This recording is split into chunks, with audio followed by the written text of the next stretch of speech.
جی جان و دل ہوش و خرد سب تو مدینے پہنچے، تم نہیں چلتے رضا سارا تو سامان گیا۔ یقیناً ایک عاشق کے لیے، عاشق صادق کے لیے حضور کا عشق جو عبادت ہے اور اللہ کا حکم ہے، ہم شرعی اعتبار سے اس کے مکلف ہیں کہ ہم حضور سید عالم صلی اللہ علیہ وسلم سے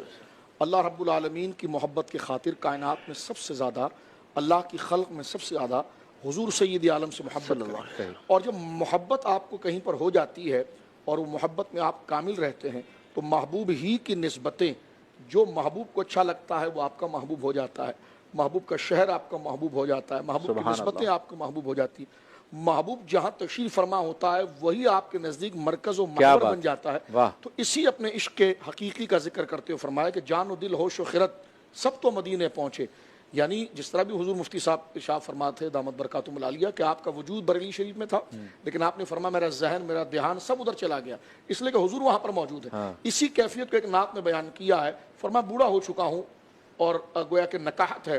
دل اتنا کمزور ہو چکا ہے کہ سفر کی صحبت برداشت نہیں کر سکتا، لیکن بات اگر مدینے جانے کی ہو تو فرمایا ذوف مانا مگر یہ ظالم دل ان کے رستے میں تو تھکا نہ کرے،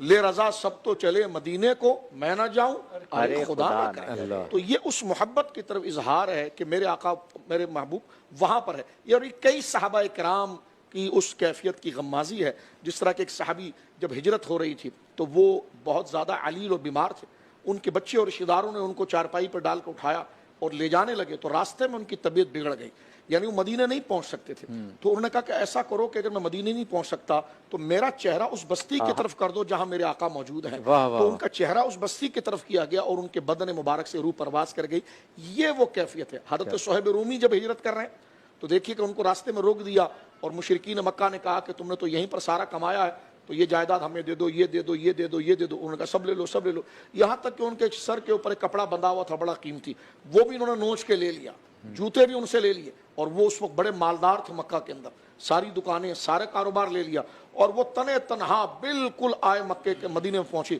تو سرکار دو عالم صلی اللہ علیہ وسلم نے دیکھ کر فرمایا کہ صہیب سودا پھر بھی سستا تھا کہ سب کچھ لٹا کر تو میرے پاس آیا ہے۔ تو یہ عشق حقیقی کی مزاج ہے کہ جہاں محبوب ہوتا ہے، بندے کا محبوب جہاں پر ہوتا ہے وہی جگہ اس کی مرکز بنتی ہے، اور اللہ کی طرف سے اس کی محبت کے مظہر اور محبت کی نشانی جناب رسول اللہ ہے۔ اس لیے ہر مومن کا مرکز مدینہ منورہ ہے، اور مدینہ منورہ کی وجہ افتخار کیا ہے کہ بنا آسماں منزل ابن مریم، گئے لامکہ تاجدار مدینہ،